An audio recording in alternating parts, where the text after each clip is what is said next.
आप देख रहे हैं हमारी ये खास पेशकश और मैं हूं आपके साथ निशांत चतुर्वेदी। सर्दियां आने लगी है, बदले मौसम है, सरहद पार बैठे आतंक के आकाओं ने भी अपना प्लान बदलना शुरू कर दिया है। खुफिया सूत्रों के मुताबिक हिंदुस्तान का नंबर 1 दुश्मन हाफिज सईद सर्दियों में राजस्थान की रेगिस्तानी सीमा के रास्ते आतंकियों की घुसपैठ की साजिश रच रहा है और इस साजिश का मुंहतोड़ जवाब देने के लिए सरहद पर चौकस तैयार बैठा है हिंदुस्तान।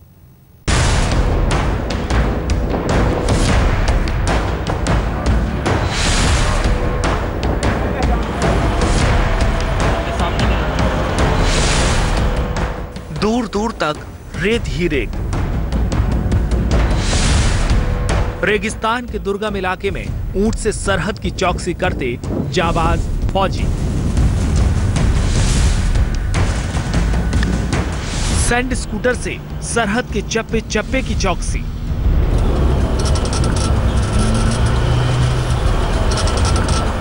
ये तस्वीर है सबसे दुर्गम इलाके थार के रेगिस्तान की, जहां सीमा पार की साजिश को नाकाम करने के लिए 24 घंटे मुस्तैद रहते हैं जवान।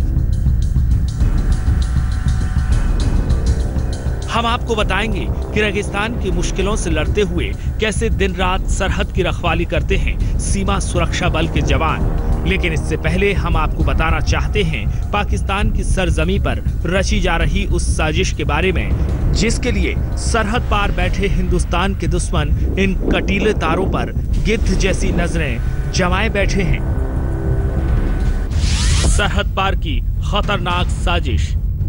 रेगिस्तानी सरहदी इलाके पर आतंकी नजर। सर्दियों में घुसपैठ का आतंकवादी प्लान। जी हां, खबर है कि सरहद पार बैठे आतंक के आकाओं की नजर राजस्थान से लगती करीब 1072 किलोमीटर लंबी भारत पाकिस्तान सीमा पर है। चूंकि सर्दियों में बर्फ जमने की वजह से जम्मू कश्मीर का रास्ता घुसपैठ के लिए बंद हो जाता है, इसलिए आतंकवादी इन सरहदी रास्तों को घुसपैठ के लिए इस्तेमाल करने की साजिश रच रहे हैं। इस साजिश का खुलासा करीब 4 महीने पहले हुआ था, जब हिंदुस्तान का दुश्मन 26/11 हमले का mastermind most wanted Hafiz Saeed 19 से 21 जून को राजस्थान से लगती सीमा के उस पार के इलाकों में देखा गया था। उसने सिंध के इलाके मीरपुर खास में रैलियां कर भारत के खिलाफ खूब जहर उगला था। यूं तो पाकिस्तान के मुताबिक हाफिज सईद वहां बाढ़ पीड़ितों को मदद बांटने आया था, लेकिन खुफिया जानकारी के मुताबिक वो सरहद का मुआयना करने आया था कि कैसे आतंकवादियों को इन रास्तों से दहशत फैलाने हिंदुस्तान भेजा जाए। हाफिज सईद की इन साजिशों से भारत अनजान नहीं है। सख्त पहरे से कश्मीर से घुसपैठ का रास्ता पहले ही बंद हो चुका है। जिन्होंने घुसपैठ की कोशिश की वो या तो मारे गए या फिर पकड़े गए। ऐसे में अब अगर पाकिस्तान में बैठे देश के दुश्मनों ने राजस्थान के सरहदी इलाकों से घुसपैठ की कोशिश की तो मुंहतोड़ जवाब देने के लिए तैयार है सीमा सुरक्षा बल के जवान। शरद कुमार, जैसलमेर, आज तक। पाकिस्तान की साजिश का मुंहतोड़ जवाब देने के लिए तैयार है सरहद के सिपाही। आज तक की टीम जैसलमेर में भारत पाकिस्तान सीमा पर गई और वहां लिया बीएसएफ की तैयारियों का जायजा। सीधे ग्राउंड जीरो से रिपोर्ट।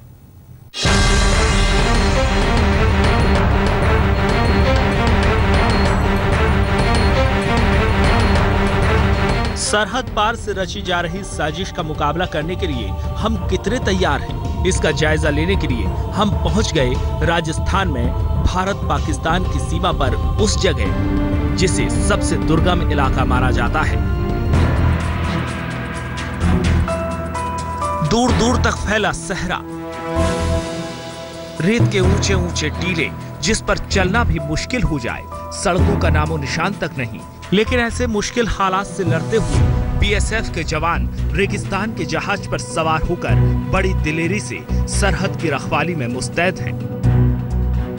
रेगिस्तान का जहाज ऊंट 1966 से ही भारतीय सेना से सीमा सुरक्षा बल यानी बीएसएफ में शामिल हुआ। तब से लेकर आज तक सीमा प्रहरियों के साथ देश की सेवा में लगा हुआ है। सुबह शाम दिन रात सीमा सुरक्षा बल के जवान ऊंटों के जरिए सीमा पर पहरा देते हैं। लेकिन जिस तरह से पाकिस्तान की तरफ से चैलेंजेस सामने आ रहे हैं। बदली हुई परिस्थितियों में अब ऊंट की जगह सैंड स्कूटर का भी इस्तेमाल यहाँ पर किया जा रहा है, क्योंकि ऊंट की चलने की एक सीमा है, एक गति है, जिसकी वजह से यहाँ पर ऊंटों के साथ साथ सैंड स्कूटर से भी पहरा दिया जाएगा।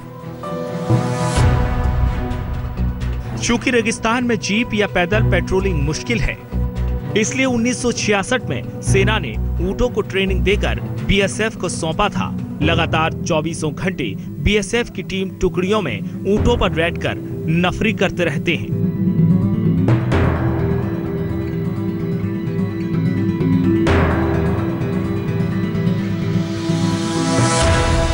लेकिन ऊंटों से पहरेदारी बहुत आसान नहीं है। दो पोस्टों के बीच की दूरी 45 से 50 किलोमीटर है, जिसे ऊंटों से पूरा करने में काफी वक्त लग जाता है। इसके अलावा रेत के टीलों की चढ़ाई में भी ऊंटों को मुश्किल होती है। ऐसे में इस मुश्किल से निपटने के लिए बीएसएफ को मिला है नया साधन। अमेरिका से आया पोलारिस का रेंजर सैंड स्कूटर। रेगिस्तान का ये नया जहाज है सैंड स्कूटर। बीएसएफ के जवान भारत पाकिस्तान सीमा पर अब इस सैंड स्कूटर के जरिए पेट्रोलिंग कर रहे हैं। ऊंटों के जरिए 1966 से अब तक पेट्रोलिंग होता आ रहा है, लेकिन रेगिस्तान में जिस तरह का यह इलाका है, ऊंट काफी प्रभावी साबित नहीं हो रहे थे, जिसकी वजह से ये सैंड स्कूटर लाया गया है। हमारे साथ बातचीत करने के लिए यहाँ के इंचार्ज हैं दिलबाग सिंह जी, उनसे बातचीत करते हैं। दिलबाग सिंह जी, ये किस तरह का स्कूटर है और क्या इससे फायदा हो रहा है? ये सैंड स्कूटर है जो कि हमारे को सैंड ड्यून्स के ऊपर, जो हमारा इलाका है शिफ्टिंग सैंड ड्यून्स वाला है मैक्सिमम एरिया, तो सैंड ड्यून्स के ऊपर ये काफ़ी इफेक्टिव है और ये किसी भी स्लोप में चढ़ जाता है। और जहाँ पर हम ऊँट की मदद से जरिए नहीं पहुँच सकते थे, इसकी मदद से हम वहाँ पे पहुँच सकते हैं। हमारे को जो एंटी नेशनल एलिमेंट्स है, अगर उनको चेज करना है तो ये हमारे लिए आसान हो गया है उनकी चेज करना। जैसा कि आप देख रहे हैं, इस सैंड स्कूटर पर बैठकर एक साथ 6 से 7 जवान किसी भी रेत के ऊंचे टीले पर आसानी से और बड़ी तेजी से चढ़ सकते हैं। घुसपैठियों का तेजी से पीछा भी कर सकते हैं। देखिए कैसे गुलाचे भर रहा है रेत पर रेगिस्तान का ये नया जहाज। इसकी खासियत ये है कि किसी भी स्लोप पर इसे आसानी से उतार सकते हैं, जहां ऊंट इनकार कर देते थे। इसके जरिए अब रेगिस्तान की धूल भरी आंधियों से निपटना भी आसान हो जाएगा। 38 लाख रुपए की लागत वाले ये सैंड स्कूटर सभी पोस्ट को दिए जा रहे हैं, ताकि पाकिस्तान की नापाक हरकतों पर काबू रखा जा सके। गति के साथ इस तरह के सैंड स्कूटर में पेट्रोलिंग कर रहे हैं और ये बीएसएफ के जवानों का कहना है कि इस तरह की अगर सैंड स्कूटर बढ़ते हैं तो नफरी में, पेट्रोलिंग में काफी सहायता इससे मिलेगी। भारत इस इलाके को थार का रेगिस्तान कहता है तो पाकिस्तान इसे चुंगिस्तान कहता है। पाकिस्तान इन इलाकों में गश्त ना के बराबर करता है। फेंसिंग से लेकर लाइटिंग तक का सारा खर्च भारत अकेले उठाता है, क्योंकि पाकिस्तान हमेशा से इन इलाकों के जरिए ड्रग्स और नकली नोट खपाने के फिराक में रहता है। यही नहीं, पाकिस्तान की तरफ से पिछले कुछ दिनों से इन इलाकों में जासूसी और घुसपैठ की कोशिशों में भी इजाफा हुआ है। लेकिन अब सरहद पार के दुश्मनों के लिए ये मुश्किल होगा, क्योंकि बीएसएफ हर साजिश को नाकाम करने के लिए तैयार है। कैमरामैन निखिल शर्मा और विमल भाटिया के साथ शरद कुमार, जैसलमेर आज तक। थार का रेगिस्तान ऐसा इलाका है जहां तारबंदी कभी पूरी तरह से प्रभावी नहीं हो पाई। ऐसे में सुरक्षा एजेंसियों के लिए चुनौती काफी बढ़ जाती है। आज तक की टीम ने जवानों के साथ उन दुर्गम इलाकों को लांघते हुए लाइन 0 का जायजा लिया कि आखिर किन हालातों में जवान देश की सुरक्षा में लगे हुए। कभी खड़ा हो जाता है रेत का पहाड़, कभी तारबंदी में हो जाता है सुराख। हर रोज रेत से होती है जवानों की जंग।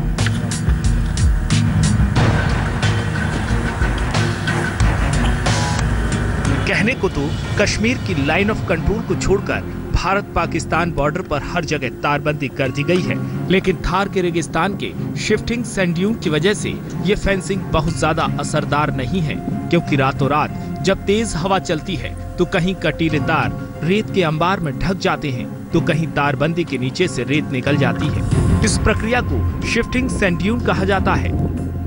रेगिस्तान में पेट्रोलिंग करना आसान नहीं होता। जिस तरह से शिफ्टिंग सैंड ड्यून का ये इलाका है, बीएसएफ के जवानों के लिए बेहद दुर्गम परिस्थितियां होती हैं। आप देख सकते हैं कि ट्रिपल फेंसिंग है यहाँ। ट्रिपल फेंसिंग के बावजूद अचानक ये रेत पर चलते चलते रेत का पहाड़ सामने आ जाता है, कटीली झाड़ियाँ होती है, लेकिन पेट्रोलिंग करनी पड़ती है क्योंकि पाकिस्तान का सटा हुआ इलाका है और किसी भी तरह के असामाजिक तत्व यहाँ पर आ सकते हैं। शिफ्टिंग सैंड ड्यून पर जवानों को पैदल पेट्रोलिंग करनी पड़ती है।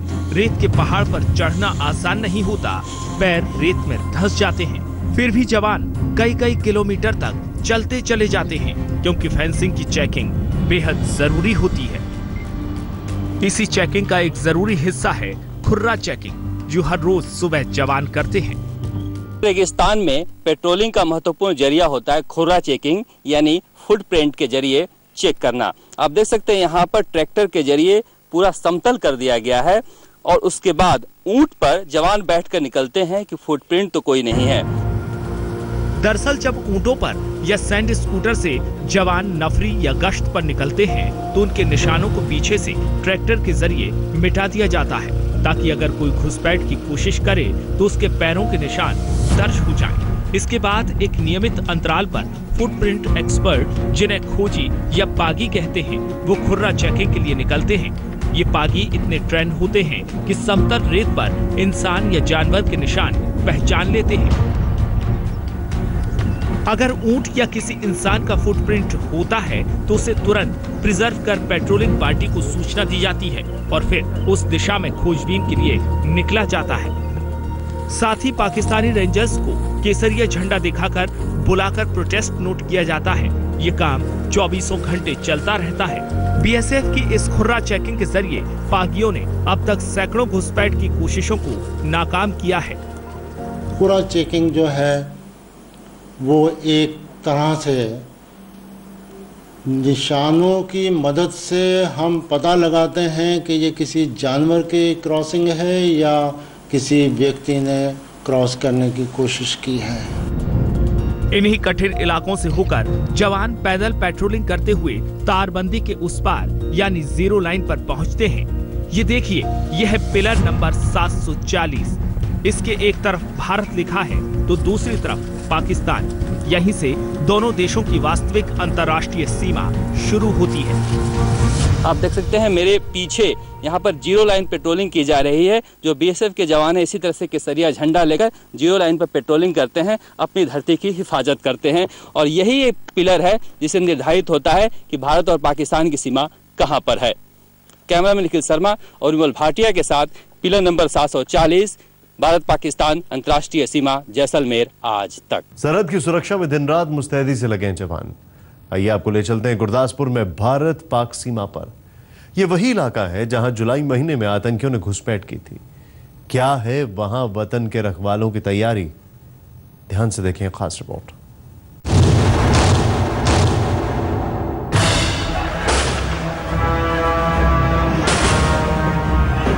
ज्यादा दिन नहीं बीते हैं जब पंजाब के गुरदासपुर जिले के दीनानगर में सरहद पार से आए आतंकवादियों ने दहशत का खूनी खेल खेला था।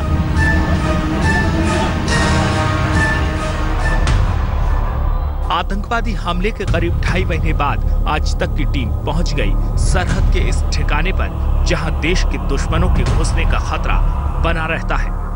पाकिस्तान से लगते पंजाब में बीएसएफ की अगर इस फेंसिंग की बात करें तो 4 सेक्टर में ये बढ़ती है। 553 किलोमीटर की इसकी लंबाई है और बीएसएफ के जवान दिन और रात इसकी सुरक्षा में लगे रहते हैं, आप देख सकते हैं। और यहाँ से थोड़ी सी बस कुछ कदमों की दूरी मैं कहूँ तो वो पाकिस्तान की पोस्ट साफ दिखाई दे रही है। दूसरी तरफ पाक रेंजर्स जो है निगरानी करते हैं। देखिए किस तरह मुस्तैद हैं सरहद के जवान। सीमा की रखवाली में हिंदुस्तान की बेटियां भी सर उठाए कदम ताल करती नजर आती हैं। लेकिन ये तस्वीर देखने में जितनी आसान नजर आती है उतनी आसान है नहीं। खासकर बरसात के दिनों में जवानों के लिए पेट्रोलिंग बेहद मुश्किल काम होता है।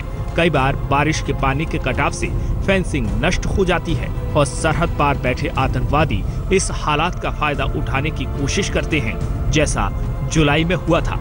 बरसात के दिनों पर बॉर्डर पर सुरक्षा करना बहुत ही जोखिम भरा होता है, क्योंकि पानी आ जाता है।